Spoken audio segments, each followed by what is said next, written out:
friends, and welcome to Women, Wine, and Song. I'm Allyce, your host, and today I have with me Madeline Hawthorne, and she's going to tell you about herself because I don't even know a whole lot. I'm really excited to learn. Yeah, we're just getting to know each other. Yeah. But I'm so excited that we got connected. Big thanks to Cody Russell for making that happen and tagging me in your post. So yeah, my name's Madeline Hawthorne. I'm a singer-songwriter and touring artist based in Bozeman, Montana. My new record, Boots, just dropped on Friday, October 1st, which I can't believe that it happened. It was like I was waiting. It happened fast. I feel like even just in the small amount of time we've talked, like you were, mentioning that you had an album coming out, but just and then boom. Yeah. But I mean, like when you're in the process of writing it, and then like, you make the record, and I hired a PR team for this one, and they said, well, we need this much time to promote it before it releases. And so it felt like forever. And then like the time just went and here it is. So isn't that wild? Yeah, it is. It's crazy how time works. So yeah, my album just dropped. And like I said, I'm a touring artist and have spent time in Colorado in the past. I had a band called the Hawthorne Roots, and we played a lot in Denver, mostly at Cervantes, other side. Nice. Got to play Yarmany Grass. That was like one of the last things that we did before COVID. And I love Colorado like so much, as a mountain person, outdoor enthusiast, and also as a musician. I genuinely love the whole scene. And I've always felt really supported by the music community in Colorado. So yeah, I definitely plan on spending more time in Colorado. Feels kind of like a neighbor, we're like, yeah, Colorado and Montana are kindred spirits. yes. It's funny. It is very, I mean, I have never been to Montana, but that's what keeps coming back to me, is that it's a similar vibe. The vibe It totally is. Yeah. Yeah. That's awesome. So how long have you been in Bozeman? So I'm an East Coast transplant. And I moved to Bozeman with the boy 14 years ago. What? So when you were 12? A little older than that. So yeah, I mean, now he's my husband. We have a house, 2 cats, 2 dogs, and cool. we love it here. And he's in event ticketing. He's got a new app called Sellout, and so we're both in the music and events world, but keeping separate careers. So it's great. It works out really well. Yeah, that's really cool. So like, does he have weekends off mostly then, or has he got to like troubleshoot stuff on the weekends? How does that work for your gigs? Yeah, it depends. It is a new app, and he's got a lot of local clients, so he can be that like boots on the ground person, but he doesn't always have to be. Like, he does a lot of like before the show he'll do kind of a walkthrough training session. So yeah, he can come. Like I have a show, I'm gonna plug it.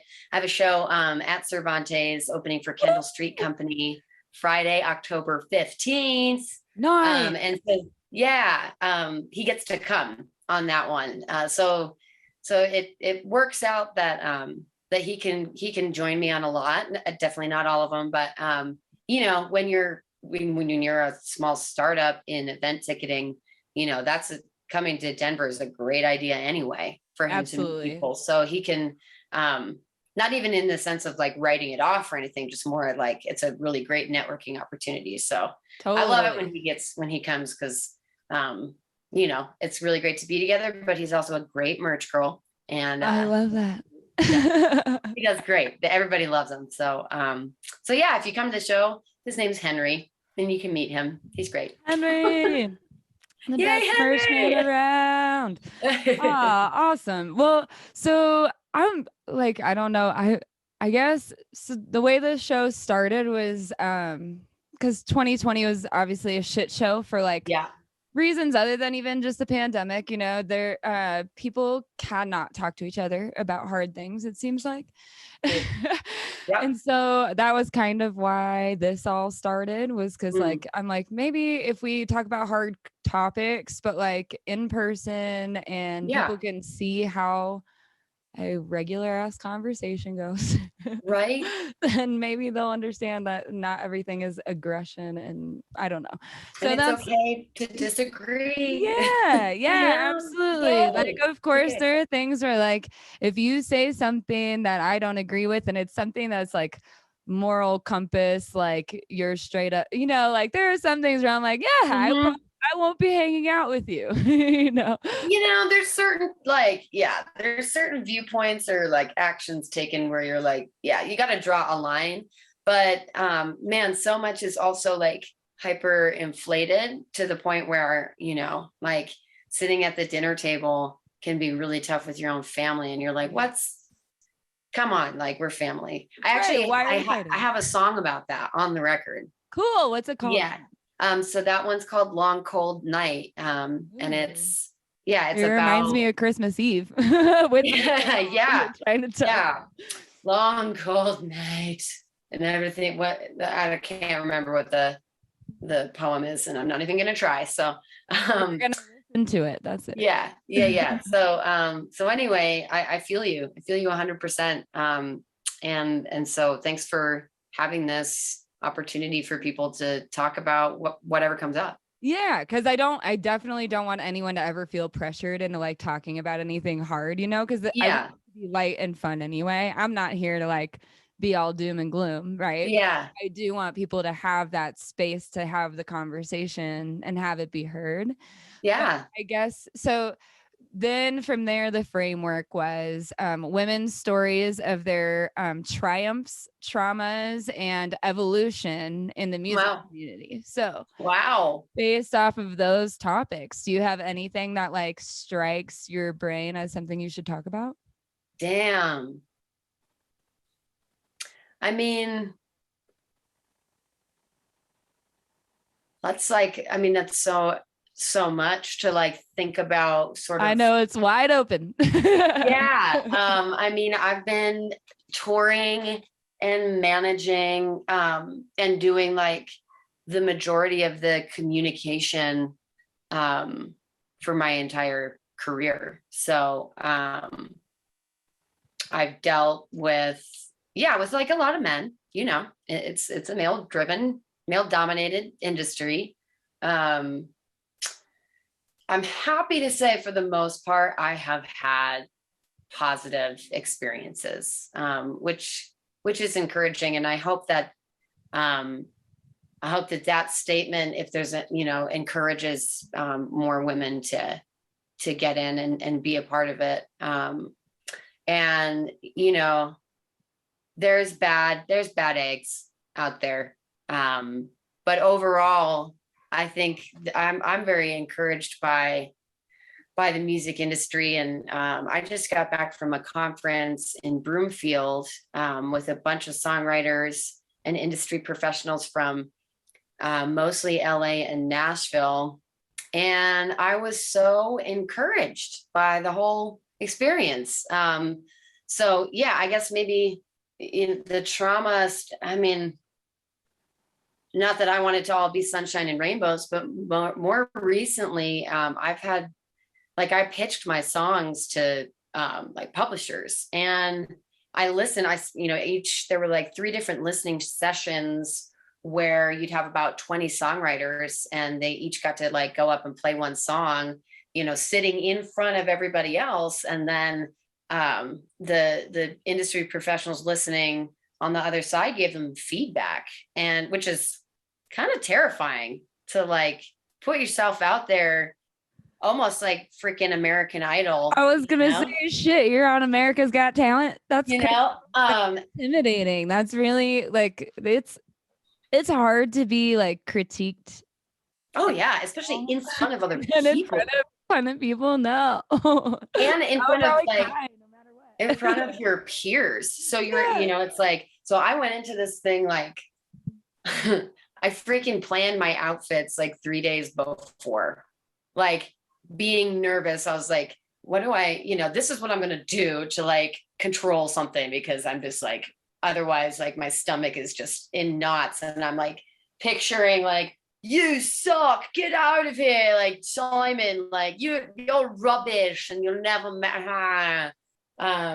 or like, dreams of like showing up late or, not wearing pants or something. But it was the absolute opposite experience. They were encouraging. They gave honest feedback. So like, which is appreciated as well. Like you do want honest, constructive criticism as an artist. But it was always coupled with encouragement and like genuine encouragement. So so that was, yeah, so encouraging, so refreshing. I know the whole music industry isn't like that, but it felt good to be around people that kind of make you believe that it's worth staying in and to keep working, Yeah, I kind of feel like the whole world almost is going through this thing where we're realizing that these yucky structures of like taking advantage of people for, monetary gain and like esteem and whatever is not the way to do it. And it works so much better if you're just a good person and like help people where they need help, but also like tell people they're shining where they're shining. And like, exactly, like not send someone who's just getting their start as a songwriter who like, maybe those industry professionals are like, yeah, this is not the song for me. But I even talked to some of them afterwards about, how encouraging they were. And they're like, yeah, I don't want someone to leave here and stop writing, or stop trying. I want them to like keep going. I want to encourage that. So yeah, I don't understand the mindset of like holding power and like utilizing that over someone who needs help. That's psychotic. And I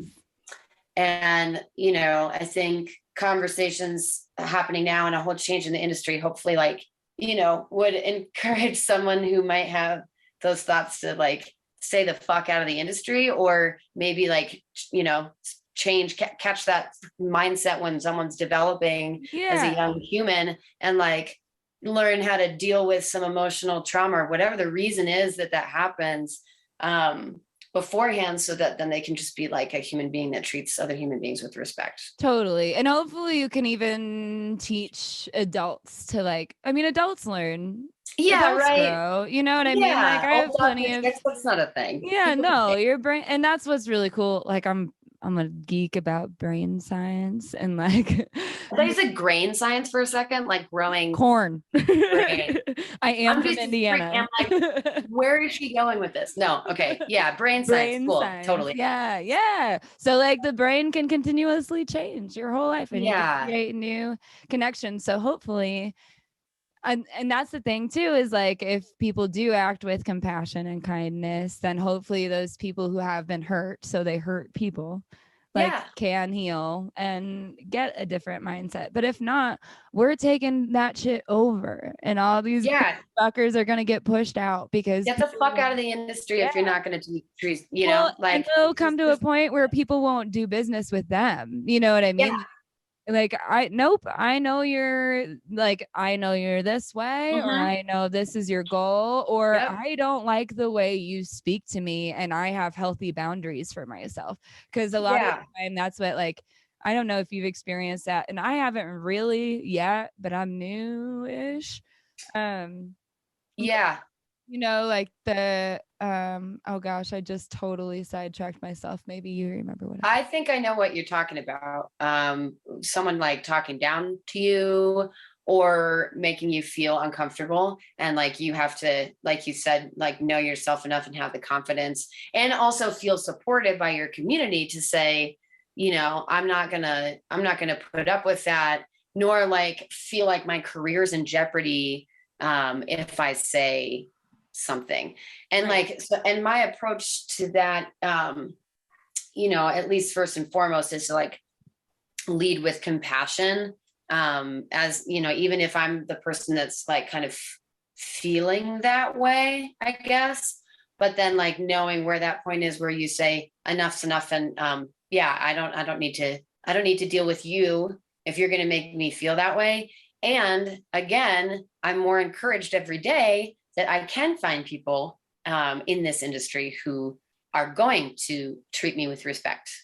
So yeah, if there are situations where anybody like who's listening now or whatever, it's like you don't have to deal with someone who makes you feel uncomfortable. Nope, there's plenty of fish in the sea. There's plenty 100%. of deals to be signed, like at the end of the day. Yeah. And with people who are going to help you grow the way you want to, instead of like somebody makes you uncomfortable and would also maybe like try and grow you into something that you're not. And then what are you stuck with? Like yourself at the end of the night when all the noise is out and you like, so yeah. Yeah, I have that theory about a few bands where it just seems, and I won't name names, but it just seems like they, as peppy as they come off, like on the surface, it seems like they're, deeper levels. Like, I don't know, you could look into someone's eyes and like see if they're sad or happy, right? And like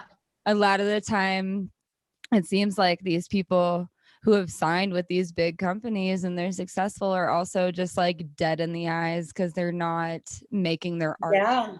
They're doing whatever their contract says. I know. And that's like how freaking sad. And then like, all of these stories too about, the drug abuse, and the numbing, all that. It's like, can that not be like, does fame have to come with it's almost like, we've come to expect that. And it's like normalized, like, well, she asked for it. She wanted to be a famous actor or celebrity, singer, whatever. Like, that's just the way it goes. It's like, no, you still get to have personal boundaries. It's people are being invasive and other people are permitting it. And other people are spending money to watch it all go down. Yeah. Like super fucked. It is super fucked. It's super fucked. And like, I mean, then to bring in like the whole world of social media and like how much we share. I gotta get your number, by the way, because as you noticed this week, shit just shut down, and then you can't. You can't. That is literally a public forum, and that's why, like, I think it needs to be publicly owned at this point. I don't think the government should control shit, really, but like in this case, our our personal freedoms are being infringed upon because the only way that we can all talk to each other is like this one public forum, and it's not so crazy. It's fucked. So anyway, get people's numbers, get their addresses, get some pen pals, because keep this shit old school and don't throw out your phone books, everybody. Yeah, because you're just counting your vinyl records and your CDs because if Spotify goes down, YouTube and all that shit, like truly. Bring back the physical merchandise. And like I even told people, like, so I did a Kickstarter and raised money, and I had like a $10 offer, and it was like, you get a digital download. Now, like, a lot of people don't use that, but my whole thing was like, look, you own this if shit goes down. Even if it's like they can't take it away from you. Yeah, you still own that that music. So but then so like social media and like how invasive it can be, but you can make choices about what you want people to know and how much they can come into your life. And that's something that I'm like definitely working on more and more, is like making sure that yes, I have to connect and I want to connect, but making sure I have set boundaries for the emotions, the physical health, and the time spent, and like how much I'm going to let people in, because some people could be mean. Oh my God, People dude. could be mean. I don't know. I don't know if I've been sheltered or what, but that now I like that I do work in music, like more Yeah. than I mean, I obviously knew people could be mean when I was waiting tables at the Mish, because like people are mean to certain industry people. So you expect Waited tables for years. yeah, you expect that, right? You bartending, you expect at least one person to be an asshole and probably one to be a creep. Not more. But like, oh damn, I love when I derail myself like that. I'm like, what the fuck? I got so worked up about that stupid little I don't know what I was saying. What was I saying? Yeah. Well, people behind a screen though. Oh You just yeah. like put a fucking keyboard in front of them and they're just like, who are you? Totally. Like, Even some people that I called like friends, like tight friends, like calling my mother a bootlicker after I've asked you to chill out. Like, dude, she's an Indiana Catholic woman. She doesn't know what the fuck is happening. She's been brainwashed. Like, shut up. This is my mother and you're supposed to be my friend. So like, that's a respect boundary that you just fucking crossed, bro. Like, yeah. And like that brings us back to this whole topic about like the conversations and like the compassion, and like we had a similar experience with a relative, an older relative, who like made a comment, and the response was like, no, like she's 90 years old, like shut up. It's lucky she's on Facebook. yeah, like don't like, regardless of what the way you're leaning, still like, come on. Yeah. So yeah. That's the other problem. Crazy world. Yeah. Well, why does everyone think that their opinion should be valued by everyone else? You know what I mean? Yeah. Like everyone has their own, like, I mean, obviously have the conversations and try to get people to understand where you're coming from, but like people, you could grow up in the same family and have a very different life experience, you know? Yeah. Oh yeah. My siblings and I are like so fucking different. And my parents and I, like, we're so, you know what I mean? But like, so every single person is so different that it's like, how do you expect all of them? They're not all, you're going to get about 50% of people who are like, yeah, you're dope. And then like 48% are going to be like, you are the worst. And then no matter what you say. No matter what. Because this is America. That's, it's like we like, and the polar opposites is, on one hand, it's like discouraging, frightening, like how are we going to get stuff done? But at the other point, we're all unique humans, and this is like the great experiment, and this is democracy, and like this is how we function. This is how, America's fucking crazy. Yeah, but that's what I hate. Like, so it's like I don't know. I am in such a weird place. Like, I would not say politically, because like I don't like to, I'll but like where we're at in life. So like I am really passionate about like our constitutional rights, our, the Bill of Rights is super important, and like constantly. And what does that mean? Yeah. I mean, it's like people are so ready to shut down the other side and make them shut up. And it's like, that's literally anti-American. Like that is like our all of our shit, and like that's both sides. One side, the other side. It's like, what, and that's what's so infuriating is like, I don't agree with either of you, and I don't think anyone does, but because you guys are screaming the loudest, no one can think straight. Because like that's what's happening on Facebook too, is like it's all just nonsense that like the extremists are pushing. Meanwhile, rational fucking people are like, dude, and I noticed for sure, like if I saw someone make a statement, within the last, like, within the pandemic times, when you're like sitting at home and it's winter in Montana and you're like, what am I gonna do today? Scroll, and you see a comment or you see a post, and then you see like, like 68 comments. Even if you slow down because you're like rubbernecking and you're like, let's watch this car crash, then more of that would come up. So I kind of like made a point to be like, nope, nope, nope. I want to see puppies. I want to see music. I want to see babies and weddings. Like, I'm cool with that. And I'm not like, then not aware of what's going on. Like, this is what I want, this is what I want to see. Cause that stuff's not really like doing anything for me. It's not going to like, I'm not learning something new. I'm just like kind of watching people behave like, I don't even know what I want to say. Not children, because children are like better than that. I don't want to say animals, because animals are better than that. People are just acting stupid. It's stupid.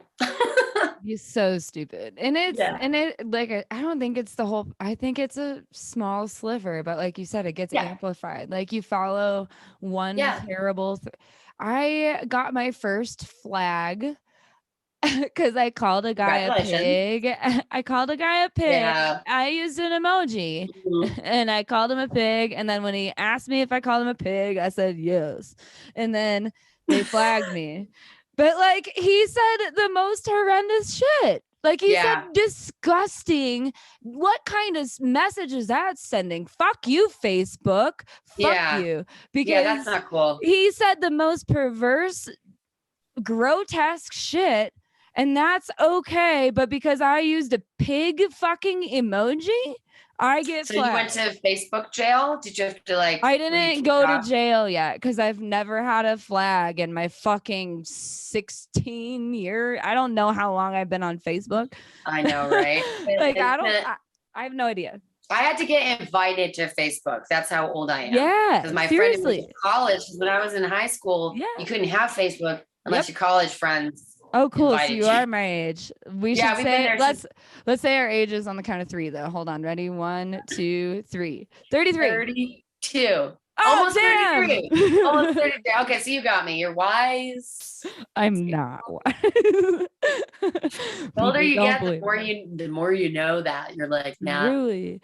Yeah. I love getting old. I'm not opposed to getting old. No.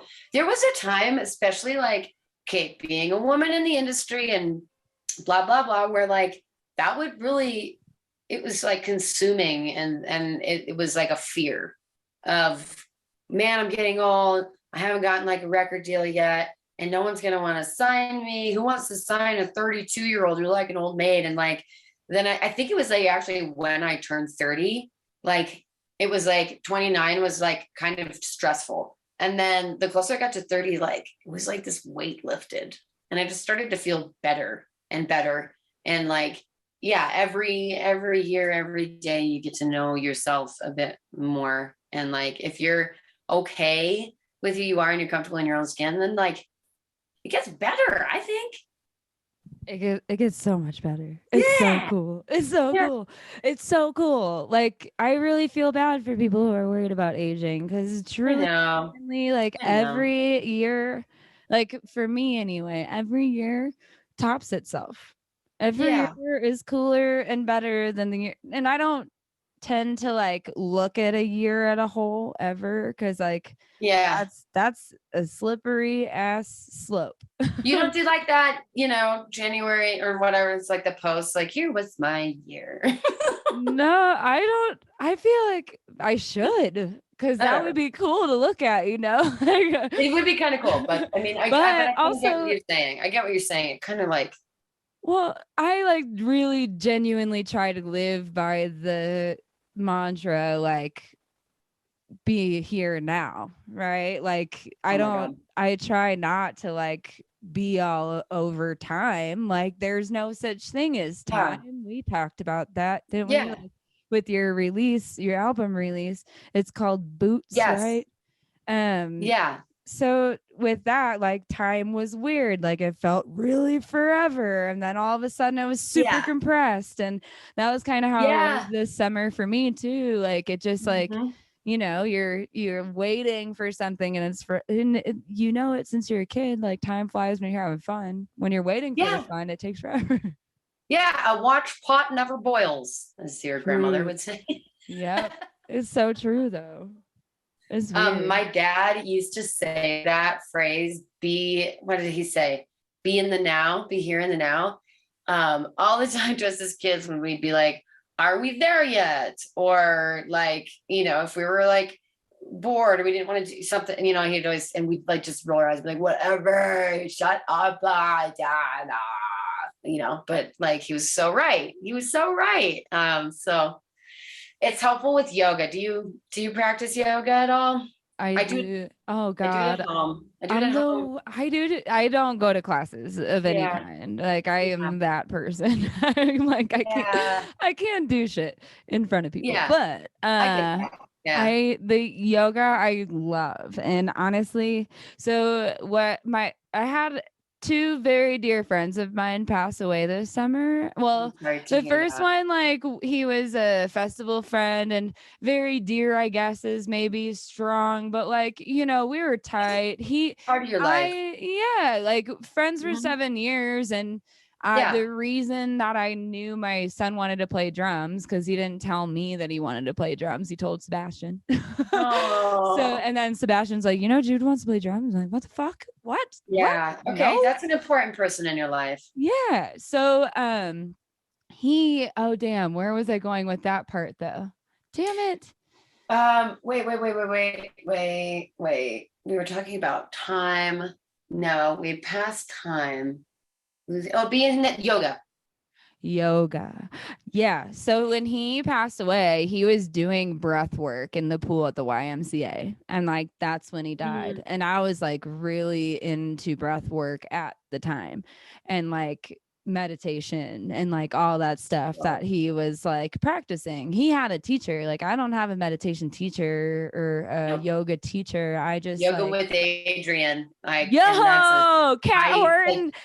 Kat Horton turned me on to that shit. And her dog Benji. She's totally she's my teacher. I love her. She doesn't know who I am. This is the second time that Adrian has come up on my show. This is the second time in 25 episodes that people oh my God. About Adrian. Yeah, she's like truly like that. So anyway, sorry, you were talking about your friend. No, truly, I love that connection. Don't be sorry. Yeah. I actually did when this is my dear friend, like a very dear, dear friend of mine. Like she was in the delivery room for my 18-month-old, or 19, however the fuck old he is now. Yeah, it's time. Yeah, exactly. She was like in the delivery room. She took care of me. Like I'm fairly certain I had COVID coming out of the hospital when I had my son. So like she was over like checking on me every day and like meal prepping for me and everything.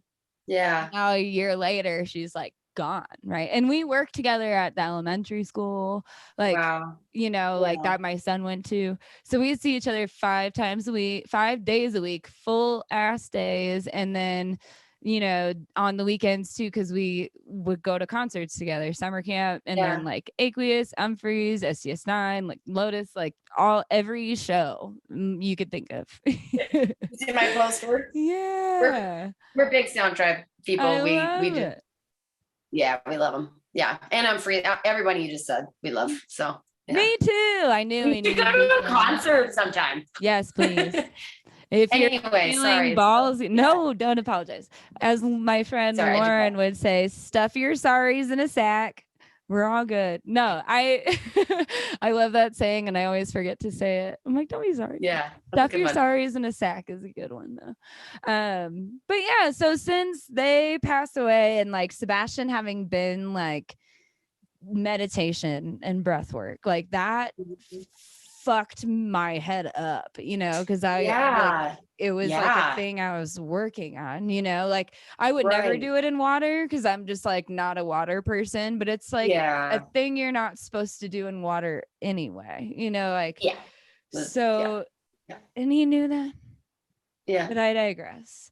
That fucked me up. And so when I was nannying all year, I nannied 2 days a week. So those 2 days for sure, I would always at least meditate for 15 minutes and do like 30 minutes of yoga, like in their TV time that I built into the day or something, you know? Yeah. Their quiet time and your time. Yeah.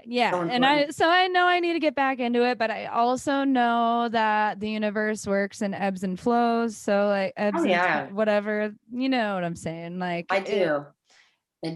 I'll get back into it, but I obviously needed to take, I don't know, like it was weird because I'm like pushing breath work on people like a lot and meditation on people like a lot. And then it was very that would mess with me. And I feel like the whole purpose of it is to like find what serves you, like yoga with Adrian Choice is find what feels good. So like if that's not serving you, then don't do it. I mean, and I feel like that is kind of like a whole part of yoga too. It's like, if it's not serving you, don't do it. So don't push too hard. Don't force it. So, but that's the one time I did do yoga with Adrian was after Melissa passed away in June. So she passed away. It was like, we were supposed to go to a special that night. And then it was the weekend of Unfreeze Red Rocks. So it was like the Saturday. I was in the middle of the weekend of Unfreeze Red Rocks. And also the same weekend, I found out I was like in the final round for summer camp counselor. Like I might be picked to be a camp counselor. What? So, can we maybe, what is that? Oh, what is camp counselor? And like summer camp a music festival? Oh, summer camp music festival is the music festival. Like I can tell it's like definitely important to you. And that's also a super cool poster. But what is summer camp?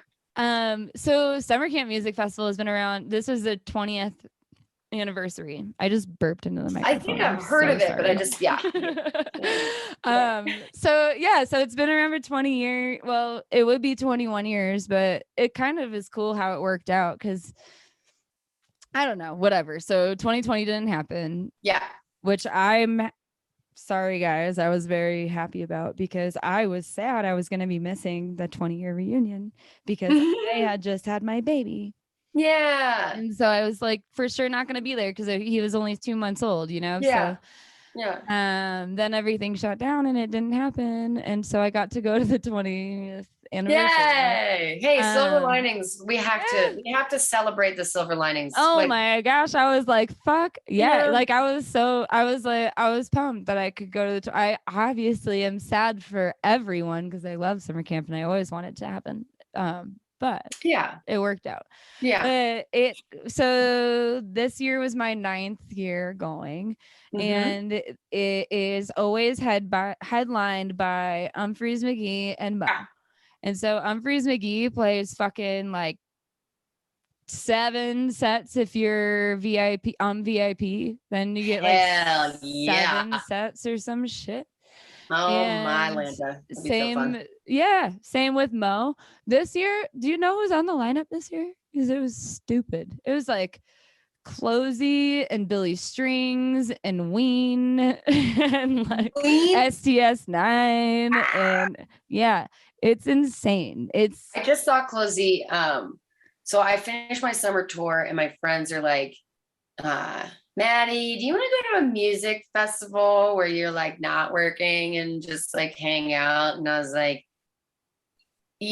touring is exhausting, even if you don't party. And like, I'm not trying to advertise that I like, like no problems. I just like to have a good time sometimes. So like super exhausting. And so like at first I was like, I kind of just need to lie on my bed for like a week, but I went and so it's called Same But Different. That's the music festival in Lake Perris, California, just like outside of LA, which I've never been to before. And it's on this reservoir. There's like 4,000 people. You camp like on the beach of this reservoir with shallow water. During the day, you've got pool floaties. So it's kind of got a Yarmany grass vibe. And they've got DJs playing like house music. And you've got like cocktails and you're like unicorn floaty. It's just the shit. Cool. And then Sound Tribe played and Closey played. And her set was so cool. Like, so cool. And she's French. Yeah. And she's like, this is the hardest festival name for me to say. Same, but different. It was like amazing. It was amazing. And like I actually thought Unfreeze was playing for the longest time because I like didn't look at the lineup. And I kept telling everybody that they were. Oh, and then I've my done husband's that. like, they're not playing. That's how I was feeling about Halloween this year. Tara is going, my friend Tara Gracer is going, or whenever it is. And yeah. I was gonna go with her. And first I realized like if it's Halloween weekend, I can't do that. Like my dad's in town and my kid's gonna do the Halloween stuff. So yeah, you gotta do the trick-or-treating and stuff. Yeah. And it's the baby's like first time where he'll like actually remember and like dress up and enjoy it and everything, you know. Gotta be there for that. Yeah, but and you won't regret it. You're right. Oh no, but precursor to me realizing all that was going down, I was like, oh, Unfreeze isn't even on the lineup. So you're an Unfreeze fan. Oh fuck yeah, they're my favorite. Well, them and Aqueous. Yeah, I've seen Unfreeze like quite a few times, and I actually have a funny story. They were playing at this venue called the Hive in Sandpoint, Idaho, which is like one of the coolest. And, like that already sounds cool. 850 people. The owner, Jeff Grady's a friend. He's awesome.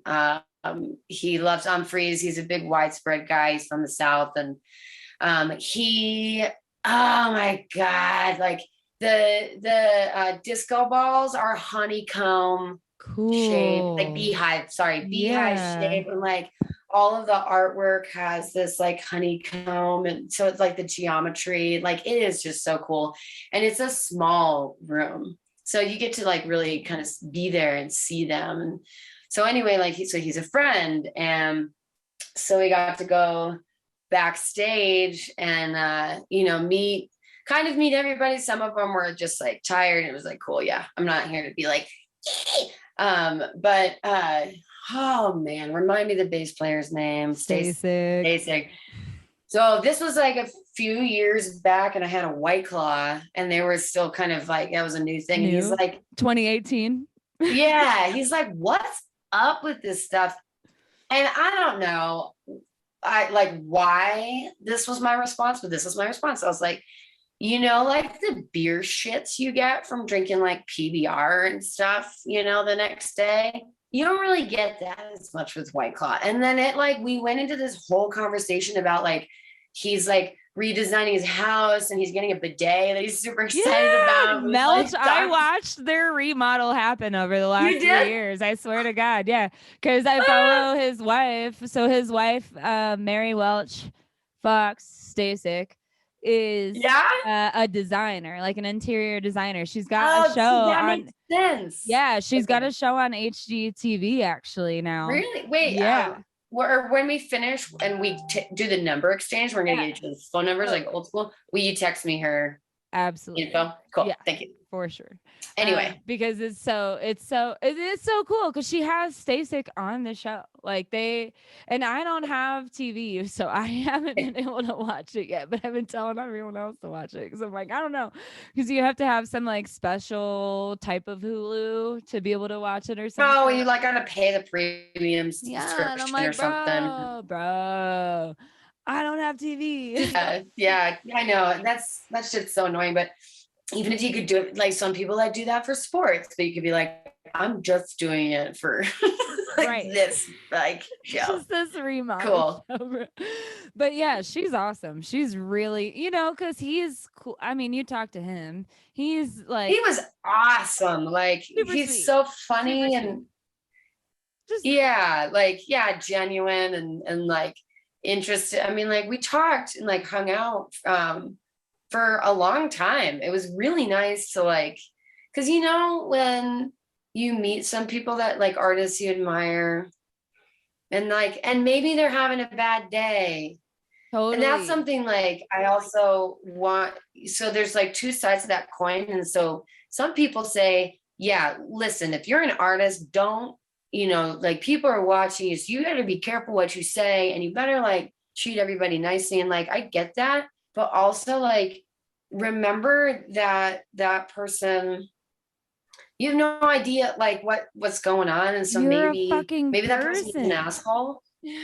Yeah, and maybe that person is like, maybe you go back and you see him again and you're like, okay, you're an asshole, fine. But sometimes they're not, and they're just like, what if they just got off the phone and like found out their dog died, you know? Exactly. So anyway, no though, idea what someone's going through ever. you don't know. So it's just better to like give them the benefit of the doubt and like a second chance. That is my you know, that is my mantra of the year. Benefit of the doubt. yeah. Benefit of the doubt. Yes.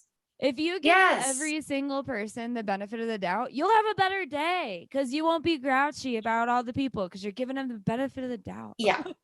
Like it's I swear easier. people ruin their own days, and it's like they don't mean to ruin. Why waste energy? Why are you wasting energy on that? Yeah. You could, you know what I mean? You're just like expending and like making yourself tired and other people around you tired by it, you know? Like absolutely. Do you think that's a thing with 20-year-olds? What do you think? Wait, or what do you mean? Like they, like which way? I found lately that maybe it's just like a 20-year-old thing. And then like, obviously you get people who never really mature, right? Like there are those handful of people, sure.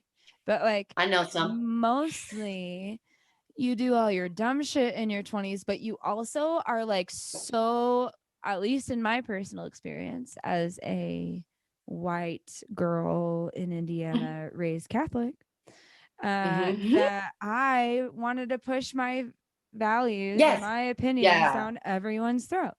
I did too. Because you're learning how to be an adult. You're like, do you know how fucked up this is? And they're like, yo, just wait a little bit. And you're like, you know, yeah, totally. Yep, that was me too. Totally. And I find that because I'm not fucking ageist. Like I know a lot of women were also raised to like not be, and I don't think intentionally raised. I just think that women over time have been taught to like be worried about the younger women. You know, oh yeah, yeah. 2.5 Men, cue like Charlie Sheen and his wives or something. You know, like you're seeing generation upon a generation of men who are like in their 70s marrying 20-year-olds. Of course, you would be worried about getting older, you know. But then, especially when women weren't in a position of power or self-reliance too, because and that's all shifting. Yeah, and that was also the goal with this show, was like we can show people that there is no reason to just hate a random ass, because like I said in the beginning, we've never, well, I don't know if it was the beginning of the now that I said somewhere sometime at some time that is probably edited out. I said that nope, see, I did it. I sidetracked myself because I got too excited. I got too excited. I love it. God damn it. This happens to me too often. 20-year-olds, women, you want to like show to be about. Oh, yes. Like, hey, like for one, you can have these not dumbass. Some people have dumbass opinions. Some people have very great opinions that also deserve to be heard, but like jamming them down people's throats is probably not the way to do it, you know? Like, and that's another thing society has lost, is like, have you never heard the term like, or the phrase, I suppose, like you catch more flies with honey? Exactly. You know, why are you thinking that you're going to persuade people by like making them feel terrible about themselves? I know. Like, I know. And like, we've, you know, as I feel like as a country, we've, I mean, I'm not a history person, but like, so like, feel like, you know, we've like, yes, we always like disagree. It does feel like the last year. And I think, you know, during Trump's presidency as well, like it was just like things are really starting to like boil up. And I think that there was some legitimate cause for concern. And I'll say my opinion there, you know, like, and I think, you know, people were like, all right, we got to like take a stand because we're afraid if we don't, we're going to lose like reproductive rights. Like, I'm sorry, but fuck that shit. Anyway, like, so people like stepping up to, and then people are like, okay, then we're going to step up. So maybe that's part of, you know, where we're at right now. But then, so we've done this and now it's like, okay, cool. Can we like now try and move forward? Like, it's obviously it's never going to be a pretty process. Oh no, it's going to be a lot of arguing, right? And a lot of like having to settle. Yeah. Because the opposing side also has to settle. Because we all have to settle. And like, you know, I mean, I'm finding, I mean, like Montana is full of like the best Colorado. It's small town, right? Yeah, small towns, dive bars. Yes, like take me on a dive bar tour. I don't even care what. Oh my God, I will take you to a dive bar in Colorado. Yes, dude, can I tell you this story? I've only told one person this story because it was like I don't know. I'll explain it and you will understand why it was confusing. So okay. I worked fish at Dick's, right? Like so Fish Dick's is what I worked. I've heard about it. That was my first fish, by the way. Whoa. And I was working for Groove Safe and it was awesome. And obviously, like one of the stipulations when you're working most, if not all events, other than like beer fests and shit, is sobriety, right? Mm-hmm. So of course, like I'm sober as shit at Fish, just hanging out, like doing the Groove Safe thing. I love it. I'm here for it. Saw a ton of people I know. Tired as fuck. Drive home because Fort Collins is like an hour and a half from Dick's ish. Yeah. And I know Fort Collins. Yeah. And so then I was like so sleepy and not on any thing that would help me stay awake at this time. But and anyway. So I'm like looking for places to stop, you know, and it's like just outside the city. So there's not like really rest areas or anything. It's like rural, but like, you know, the oil field kind. And like, I get to this 7-Eleven and it's lit up as shit. And I'm like, they're open 24 hours. This feels like the safest place for me to stop right now. Yeah. So I stop at the 7-Eleven and I park and I throw my fucking fish shirt over my face. And I go to sleep because the lights are like blasting because they're open 24 hours, you know, and I park right by the building. I'm like, I don't give a fuck. Like, so I need to see where I'm going to crash my car. My eyes are literally closing. Like I have to stop. I don't know what I'm supposed to do. I plan to buy a coffee from this place. You're supposed to stop. Yeah. You're supposed to stop. That is what you did, what you're supposed to do. So getting to the dive bar that you speak of, I have this woman in her 20s knock on my window and I open the door because my car's off and I'm like, yo, what's up? And she's like, are you okay? Yeah, I'm good. What's going on? She's like, well, the bartender wants to know who's sleeping out here and the cops are circling. I'm like, oh God, am I in Indiana again? And she just like stands at my door, like I can't close my door now because she's in the door and she's shit-faced and she's assuming that I am shit-faced. And she's like, you shouldn't have the keys in the front seat if you're drunk. And I'm like, I'm not drunk. I'm allowed to have my keys. I'm like, I'm sober. I haven't been drinking. She's like, well, I just want you to know that there's a safe way to do this and you're not being safe. That cop is trying to pull. I'm like, he can pull me over. I'm a person. He's a person. I'm trying to tell the guy that I am tired as fuck. My eyes are closing while I'm driving on the highway. I'm okay having that conversation. And she just would not leave me alone. And I mean, but it was a fucking bar. I didn't know that there was a bar connected to the fucking 7-Eleven, bro. Like I was parked outside of a dive bar. Oh God, in like Podunk. I know. Normally I'd be like, let's go to this place. But you're like, no. I'm like, I'm sober. This sucks. Yeah, this sucks so bad. So bad. Thank God you hadn't had a few drinks too. I mean, seriously, because he was hawking me, and I know, like, I'm from the Midwest. I get what it's like. Like, I get it.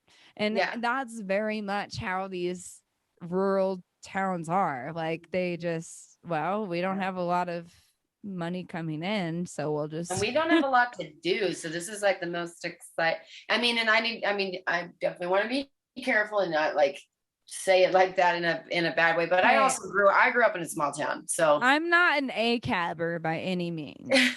There's what's that mean? What did you say? I just think I made up that term, but I like it. So ACAB, ACAB, you'll see a lot of like ultra liberal, like extremists, in my opinion. Yeah. Yep. Say this, like all caps, you know, ACAB, all cops are bastards.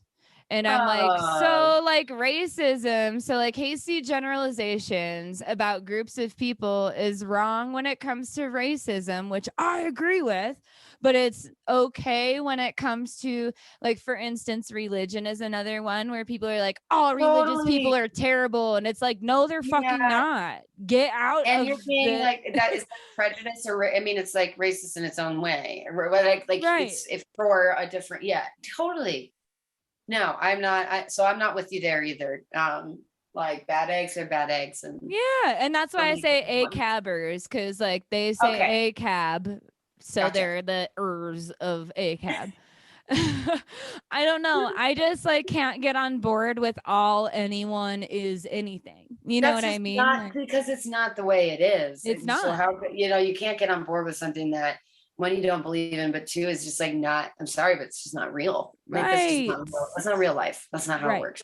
So I'm with you.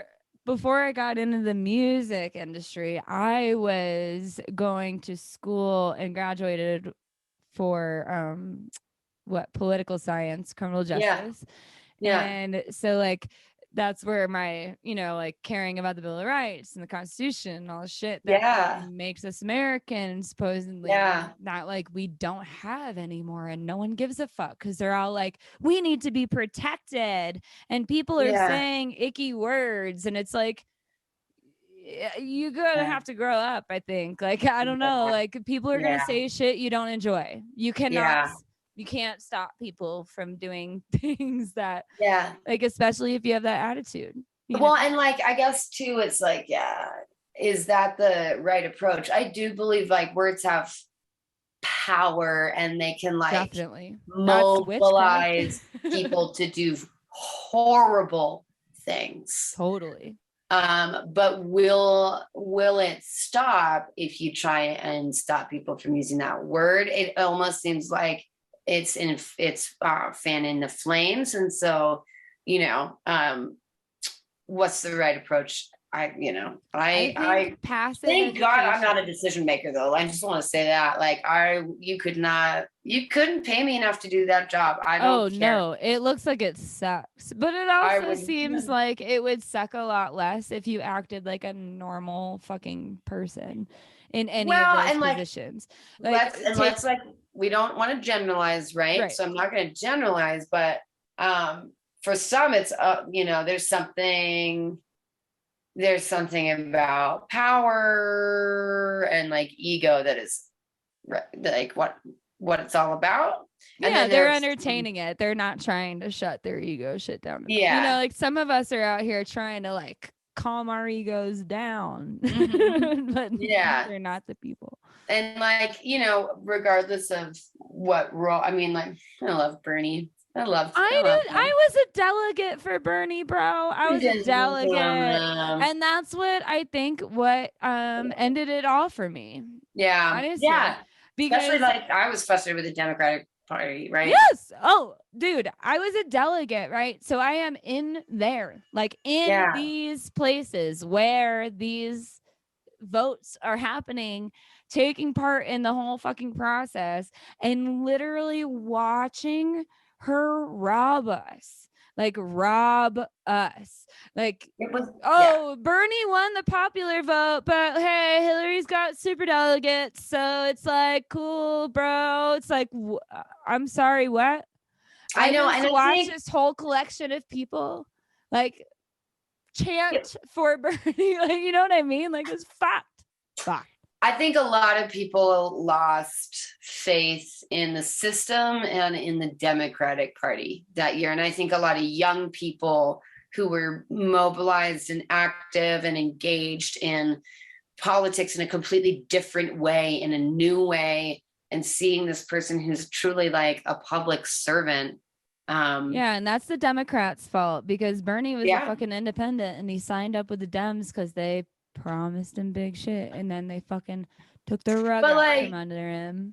I just see him too, you know, like the freaking mittens and like he's the man. I am on their email list for those mittens, bro. I'm gonna buy some someday, but I haven't.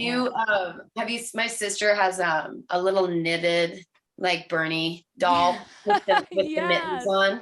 She gave to her boyfriend for like his birthday or something. It's so good.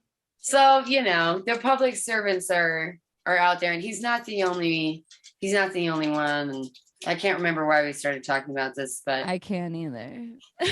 This is like, those are the best conversations. So where you can just go pew, pew, and it's all good and interesting. Well, I mean, I think at this point in life, it's time for everyone to start talking to each other instead of listening to the media. You know, like have real ass you know, like I am so happy that we could just connect over Bernie. I will tell you one day, I will tell you probably in secret because I'm not ready to put it out there yet. Okay. So I'm coming to Colorado on a different, like I've got my show coming up and it's hard. The shows are hard because you can't, like if you do something during the day, you don't get to hang. And that night you're trashed. But I'm coming and we're going to do like a little dive bar tour. And then I'm sure after a few beers, I will get that secret. Absolutely. And we have to hit the 7-Eleven bar that I parked at. We got to go back. It's like redemption. You got to go. I'll have my husband, DD. It'll be great. Just like, we got to go. And I got to be like, I just had to check out the bar that I was disturbing so much. Thanks for checking in. She was like, well, the bartender's pissed. I'm like, oh God, I'll go in and she'll be like, oh, I never seen that bitch before. And I'll be like, I wonder if she remembers like berating you for serious. No, I'm sure she does not. Probably not. Based on my experience in the that's also another generalization, but or like a hasty assessment, but she said the same thing like 75 times. Well, no, when you notice so much more as a sober person around. I'm people. Like, yes, I get it. Do you get it? I mean, and I've been the drunk person and will be again. Yeah, repetition, saying the same thing over again, like you have no idea that you just said that. You're on a fucking roll. Like she probably went in and was like, I got this girl and I deserve that shot. She totally felt so good about that interaction. And I left like, God damn it, I only slept for 30 minutes and my eyes hurt and like went into the 7-Eleven and grabbed a coffee and drive off into the night. Oh, those nights are rough. Those are tough ones. Do you hear me now? Yes. I'm so annoyed. Sure. My fucking thing is wiggly, and I have not used it that much. And Oh no. back, you know. And Yep. last episode I had problems too. And did you check the cable? Have you tried a different cable? I haven't, but I think honestly, I really truly think it's like the dock itself. Yeah. Hey, sure. Come on, guys. Come on. And really, I shouldn't call him out yet until I talk to him. But like looking at it, it looks crooked. You know what I mean? Like it looks, I don't know. Yep. Wonky. I might take it to guitar. Caleb, this band I manage, Amorphic, the guitarist works at Guitar Center, so he got sick. So I'm gonna be like, Caleb, let them know. How? He'll help you out. Yeah. I mean, Shure is a company they'll I'm sure they'll fix it. Like that, like if I hit up Shure, I think it'll be okay. I don't know. I know I bought it in the last 6 months. So. Yeah.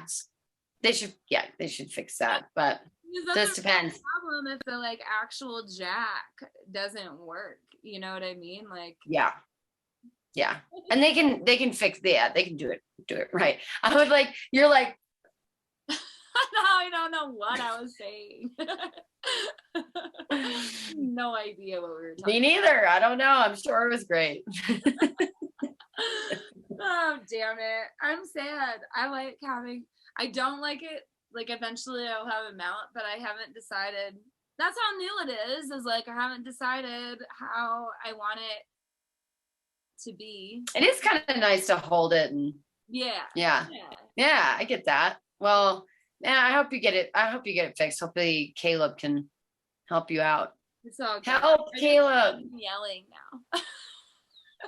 Well, that's what I've been doing this whole time. I'm on my vintage 2011 MacBook Pro. So dude, that's what I'm on. Seriously? Yeah, my husband's, and what's better, and the camera is better than my 2019 HP. Like the camera is better, so I have to. It still works. It's good. It still works. I'm getting. Yeah. No, do it. You're getting what? Oh, the wheel of death is starting to. The color wheel of death is starting to. I'm like, oh no. Yeah, 10 years. It might be time. I don't know. Do you like aqueous? Yeah. Well, so I should hang on. Because you're quieter, and my dog opened the door earlier, and he's like, if anybody like walks by or a leaf blows, he's like, rah! That's how my dog is. It's okay. I appreciate him. Yeah, he's doing his job, right? It's just that's what I always say. I'm like, doing your job, but also you're being really loud. Shut up. I can't remember. It's Max. I don't know. Might be time. Well, I was gonna say, I don't mean to eat up your whole. So my computer is broken because my now 13-year-old, he was like 10 at the time, no, 11, like he found his fucking Elf on a shelf, and it was mid-season, so he was like butthurt, I'm sure, and like talking to his friend on the computer, like on something. Yeah. And like flung it out of his closet, and it slammed into the screen. So now the whole screen is like fucked. Like this whole, so like what you're like, if you're looking at the screen, the top right corner where like the battery and the time and all that stuff is smashed. You can't see any of it. That's why I can't see me now. I'm like, I hope you can see. You can't see? I can't see what's going on like here. I can see you. But it's just funny. It's funny. You know, the old MacBook though, they work. Dude, so the other day in my den, like kind of space where I got all my books, and I put like, I like making like just like old photos and putting them in albums, keep them safe. But we also use it sometimes if we're like sitting on the couch and working from home, we put the computer on the, album or the book or whatever. Sure. And I take the album off of our stack of, we have like the Harry Potter series start to finish. It was a Christmas present a couple of years ago. And behind it this is like 2 days ago. I see this like weird little thing. And I like look over and it's this fucking creepy ass clown doll that my friend is like elf on a shelf, but he like does it with clowns and he's done it to like multiple friends' houses and like I'm pretty sure it's been there for like 2 years. And I was like, Henry, what the fuck is this? I didn't throw it and break, the computer screen. Damn. Missed opportunity. Anyway, that just made me think of that. It was like, oh my God. I love that. I wish I was more of a prankster. Me too. I don't want the pranks to happen to me. Yeah. I don't want to be scared. No, yeah. I mean, we'll have to have more conversations because I like have some funny stories about my husband being a prankster and then me paying for it, Yeah. It's like people prank him back and then I have to be a part of that, like sticky, dirty, horrible thing. And like, I'm not gonna, I know we have to be so careful about generalizing and stuff, but I swear like Henry, like as a young man and like boys in high school and shit, like they prank each other all the time. They do. And it's like, I'm like, what is wrong with you guys? Stop it. These are weird.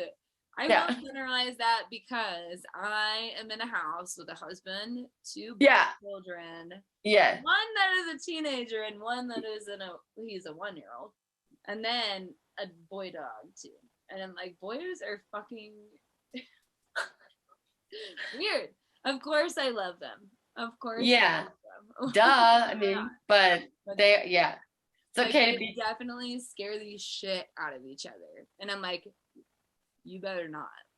Don't you fucking do that to me. If you ever do that to me, I want no part of this game. Because literally, like, there was one time, and Jude was little. Jude was like 7 or 8, maybe. And yeah, Jude is the oldest one. And then Weston is the youngest one. Which, Weston's got a good name story. If I remember it later, I'll tell you. But, like, if I remember to tell you. But, see, I just derailed myself. Jude pranks. Oh, so Jude, the first house we lived in here, so he was really little, 7 or 8. Mm-hmm. My husband, like, scared, I don't know where he scared him from, but he scared him at a point where this kid fell down the fucking stairs. And he loved it. Like, he thought it was hilarious. I'm like, what is wrong with you people? Dude. This is they live to prank each other. And But I also, though, then I guess I have to say, like, those kind of things on, like, TikTok or YouTube where it's just, like, a stream of, like, constant pranks. It's just so funny. Oh, I don't want to do it to people, and I don't necessarily, like, want it. Cool if there was a disclaimer, like, that you sign, like, a waiver that you sign. I know. You're signing up for one prank, and I'm signing up for one prank, and it might come soon. But there's like couples that make videos where they prank each other all the time, and I'm like, wasn't it the marshmallow egg one where like she's catching marshmallows and then like he's throwing marshmallows to her and then he finally throws an egg. See, that's funny, but I'd be so especially they're in their ritzy ass kitchen. I'm like, hire man money for this shit. Do it. Dude, it's just like, oh my God, it's so funny. But it's funny to win. I would be upset if I was like getting ready to leave for work or some shit. You know what I mean? But like it seems like they're like drunk out. Yeah, just like hanging out. Oh God. Like so funny. The videos where he's like asking, do you ever see the ones where he's like asking it's like a riddle almost, and it's like really obvious but they don't get it. I can't even think of an example. No. My son is 13, so he shows me all these dumb things, and it's so funny because it'll be like, I love that shit though. How you just slice a pizza, and I give Sam 3, but then 7, and then like and it's like the easiest, like there was no pizza. You know what I mean? Like, oh yeah. dumb riddle, and the girl have such a hard, like the girlfriend always has such a hard time with it. I'm like, damn it, I wish it was reversed. So Oh, dude, that's funny. That would be me. I'd be like thinking about, and then I'd be like, I want pizza. That's where my brain would be. Like, exactly. Now I'm hungry. Thank you. I'm hungry. Yeah. Oh, yeah. Madeline, it's been so good to talk to you. I don't want to take up your whole night though. Yeah, thank you, Allyce. It's been great. I just thought about pizza and dinner time. We woke up hungover. This was my friend's birthday last night, and we were like gonna go have like a couple glasses of wine, and no. It was, and so I realized like we're probably gonna have to. We live like kind of out of town, and so we're probably gonna have to like go get food. So it's gonna be a whole journey. No, you don't have eggs and bacon, like fallback food. Yeah, we could, but like now that I'm thinking about it, I'm like, pizza does actually sound really good. So yeah, pizza sounds fire. Yeah, well, always sounds fire. Allyce, it's been like truly such a pleasure. So many interviews are so much, just like this is, how do you know you want to be an artist? And that's fine. Like because it's good, and I appreciate every single interview I've had. But this is far and away my favorite. And I mean that genuinely. This has been just so great. I appreciate the shit out of you, dude. And I truly, like, I want to get your number. I want to be like real life friends. And do some shows and do. Let me, or I just text me your number. I guess you probably don't want it on the. Yeah. Wait, another cheers. You got another cheers in you? I got one final cheers. So nice to meet you. So much. I appreciate you. Can't wait to like hear this one and listen to more. And if if I'm ever playing in town and you want to come to the show, I'm like more than happy to put you on the list. So just like text me and let me know. And anytime I'm in Colorado, I'll hit you up. And like, how long are you here this time? The 15th? Yeah, so I'm playing the 15th, and then there's this thing called Halloween in Fort Collins, Michael Kirkpatrick. So I'm playing that on Saturday, Saturday, October 16th, but I can't post about it because it has to be like small because of COVID. He's like really concerned about it. I was like, what the fuck? Like my boys Amorphic are always on that bill too. And like, are they on it this year, or is it, he's like, I haven't heard anything about it. So I think it's so the guys who I hired to be the drummer and the bass player are from Grant Farm. Okay. Yeah. So Ace and Sean. And so Sean's playing with Michael Kirkpatrick's new band, Violet Pilot, which I love that name. And so they were like, hey, let's get you on this since we're already going to be there. But it seems like so they're calling it Smaller Ween, and it's like, I'm not even getting paid to do it, but I want to go and network and I don't think I could I could go during the day maybe. I don't know how that works. I don't know how their ticketing works, but I work at the Mish for the Disco Biscuits show that night. Oh, are they playing Red Rocks? No, at the Mish. Have you been to the No, I don't know this. Oh God, we have conversations that need to be had. It's very clear. How much time we have, but the Mish is my favorite venue in the state. Cool. Red Rocks is dope, of course, but it's a 10,000 person venue. Yeah. Mish is a 1,000 person. Oh, nice. And it's nice. a river literally behind the stage. Oh, wow. It's glorious, dude. Like I have been working there since 2015, like as a server. Fuck yeah. I'm like, I need to work at this venue.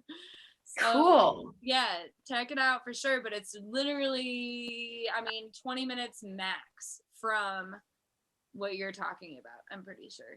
I think. Really? I think. We might have to like sneak away and just check it out, because my set's pretty early. Please do. So yeah, let's text me your number and then I'll respond. And then let's I feel like this is definitely the beginning of a friendship, like genuinely. So really, I'm so excited. Yeah. And if you're in town for longer than the weekend, we'll talk about that too. But I'm hosting an open jam. Oh, cool. Thursday. Yeah. On Thursday? Yeah. Well, the other thing is I'm coming back and I'm coming back and I'm coming back. Like Colorado's on my, the place I want to grow very much so. So, well, it'll hopefully, if it's successful, it'll be a monthly thing. So we'll awesome. keep it in mind for next time. But it was so good to have you. I appreciate you. Truly, thank you so much for having me. Like, yeah, I'm so what a cool thing. Good job, Cody. Yeah. Good job, Cody. Thanks, Cody. Awesome. Okay, well, have a good rest of your night, and let's just talk soon. Yes, absolutely. Okay. Bye.